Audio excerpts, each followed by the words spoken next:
पत्रिग्रामसमुद्भूतं द्वारकामायिवासिनं भक्ताभीष्टप्रदं देवं सायिनाथं नमाम्यहं। पत्रिग्रामसमुद्भूतं द्वारकामायिवासिनं भक्ताभीष्टप्रदं देवं सायिनाथं नमाम्यहम्।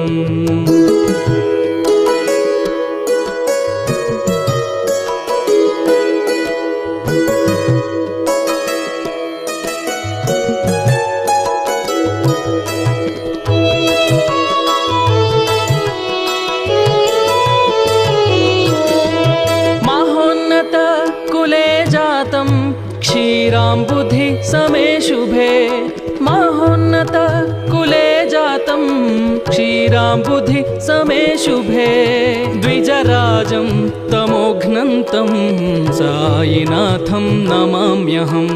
द्विजराजं तमोघ्नन्तं सायिनाथं नमाम्यहम्।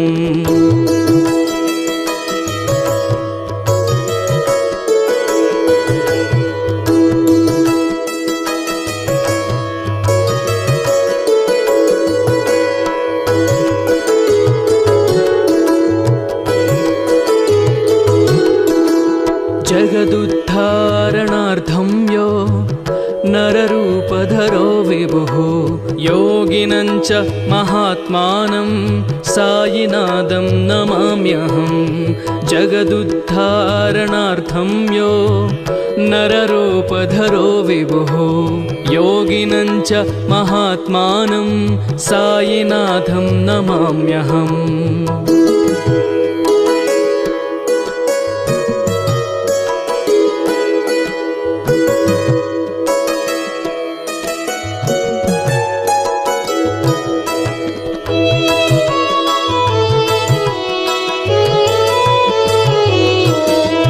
साक्षात्कारे जये लाभे स्वात्मा रामो गुरोर्मुखात्। साक्षात्कारे जये लाभे स्वात्मा रामो गुरोर्मुखात्। निर्मलं मम गात्रं च सायिनाथं नमाम्यहं। निर्मलं मम गात्रं च सायिनाथं नमाम्यहम्।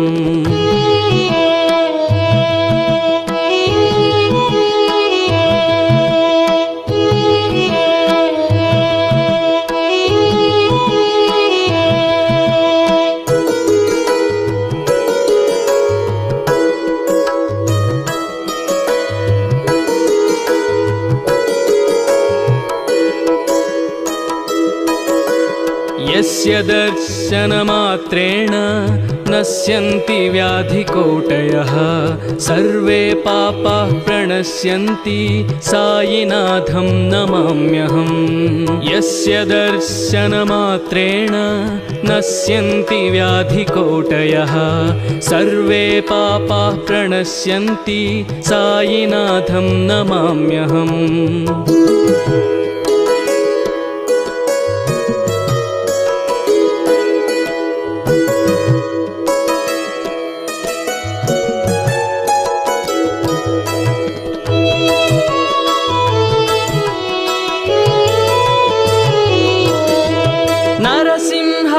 नरसिंहादिशिष्याणां ददौ योऽनुग्रहं गुरुः। नरसिंहादिशिष्याणां ददौ योऽनुग्रहं गुरुः भवबन्धापहर्तारं सायिनाथं नमाम्यहं। भवबन्धापहर्तारं सायिनाथं नमाम्यहम्।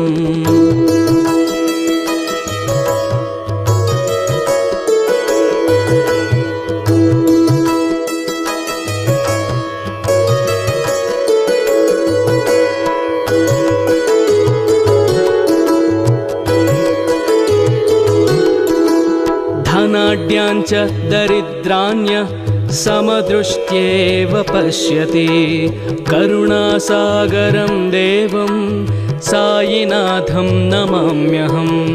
धनाढ्याञ्च दरिद्राण्य समदृष्ट्येव पश्यति करुणासागरं देवं सायिनाथं नमाम्यहम्।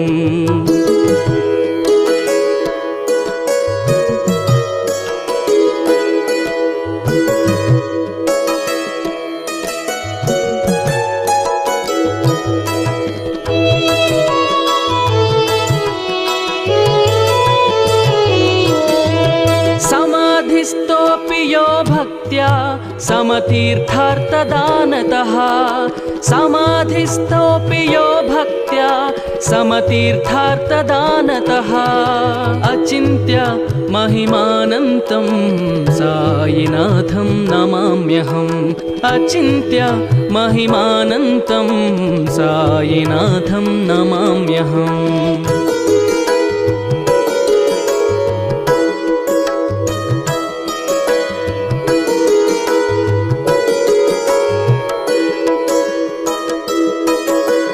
पत्रिग्रामसमुद्भूतं द्वारकामायिवासिनं भक्ताभीष्टप्रदं देवं सायिनाथं नमाम्यहम्। पत्रिग्रामसमुद्भूतं द्वारकामायिवासिनं भक्ताभीष्टप्रदं देवं सायिनाथं नमाम्यहम्।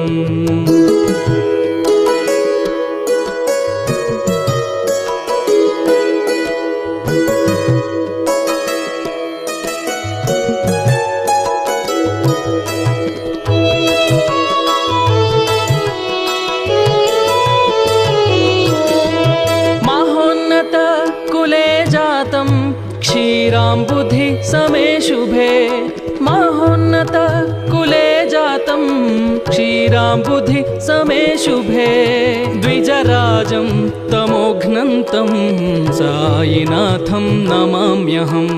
द्विजराजं तमोघ्नन्तं सायिनाथं नमाम्यहम्।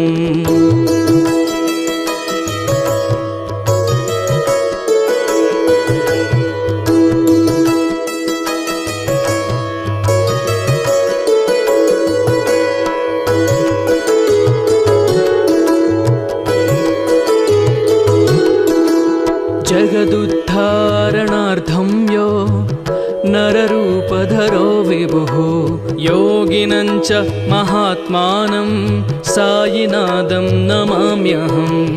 जगदुद्धारणार्थं यो नररूपधरो विभुः योगिनं च महात्मानं सायिनाथं नमाम्यहम्।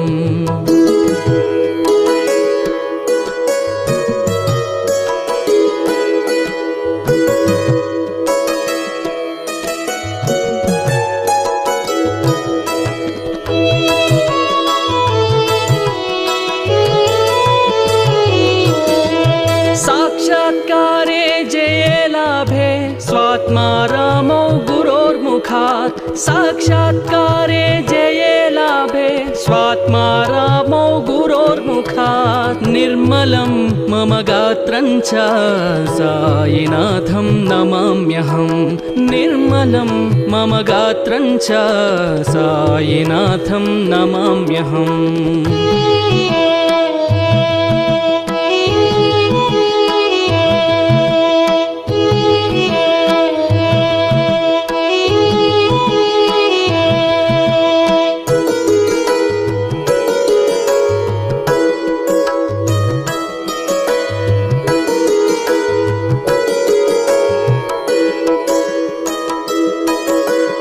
यस्य दर्शनमात्रेण नश्यन्ति व्याधिकोटयः सर्वे पापाः प्रणश्यन्ति सायिनाथं नमाम्यहम्। यस्य दर्शनमात्रेण नश्यन्ति व्याधिकोटयः सर्वे पापाः प्रणश्यन्ति सायिनाथं नमाम्यहम्।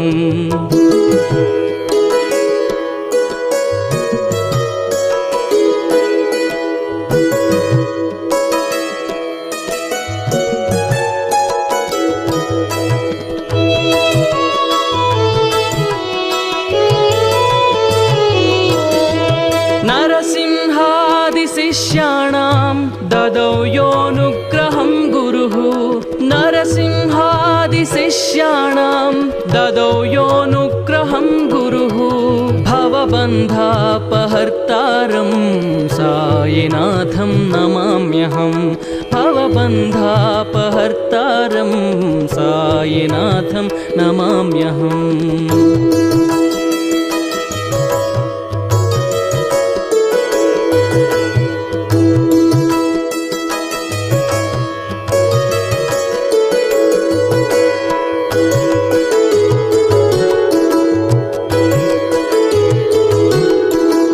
धनाढ्याञ्च दरिद्राण्य समदृष्ट्येव पश्यति करुणासागरं देवं सायिनाथं नमाम्यहं धनाढ्याञ्च दरिद्राण्य समदृष्ट्येव पश्यति करुणासागरं देवं सायिनाथं नमाम्यहम्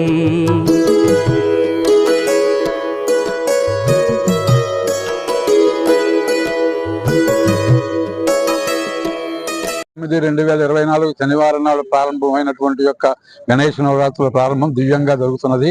ఈ రోజు 12వ తారీఖున అన్నదాన కార్యక్రమం కూడా దాదాపుగా 2000 మంది భక్తులు వచ్చి అన్నదానం స్వీకరిస్తున్నారు. రేపు 16వ తారీఖున నిమజ్జన కార్యక్రమం కూడా జరుగుతున్నది. ఈ నిమజ్జన కార్యక్రమం కూడా భక్తులందరూ వచ్చి పాల్గొని మమ్మల్ని కృతార్థులు చేయవలసిందిగా కోరుతున్నాం. శ్రీ సాయినాథ్ మహారాజ్ కి, సాయినాథ్ మహారాజ్ కి, సాయినాథ్ మహారాజ్ కి. ఈరోజు సాయిబాబా గుడి మందిర కమిటీ వారు 18 సంవత్సరాలుగా వినాయక నిమజ్జనం చేస్తూ ఇది 18వ సంవత్సరం. విజయవంతంగా 18 సంవత్సరాలు ఆ భగవంతుడి దయ వల్ల గుడి కమిటీ వారు నిర్వహించారు. భక్తులందరూ కూడా ప్రతి సంవత్సరం కూడా గణేష్ నవరాత్రుల్లో ఒక 2000 మందికి అన్నదానం చేయడం జరుగుతూ ఉంటది. ఈ అన్నదానానికి పాల్గొన్న భక్తులకి, ఇక్కడ సహకరించిన దాతలకి అందరికి కూడా మేము పేరు పేరున ధన్యవాదాలు తెలియజేస్తా ఉన్నాం. ఇక్కడ సాయిబాబా గుడిలో వినాయక చవితి జరుగుతుంది. అలాగే నిమజ్జనం కూడా. ఈ కమిటీ వాళ్ళందరూ కూడా ఈ వినాయక చవితిని బాగా జరుపుకోవటం జరుగుతుంది. ఎప్పుడూ కూడా అన్ని మంచి కార్యక్రమాలు జరుగుతాయి. ఈ కార్యక్రమానికి ఈ కాలనీ వాళ్ళందరూ కూడా సహకరిస్తారు మంచిగా. కూడా సాయిబాబా గుడిలో వినాయకుడి ప్రతిష్ఠ జరిగిన సందర్భంగా అన్నదానం జరుగుతుంది. ప్రతి సంవత్సరం వేల సంఖ్యలో ఇక్కడ బాగా హాజరవుతారు భక్తులందరూ కూడా. అన్నదానం ఇక్కడ చాలా గొప్పగా జరుగుతుంది.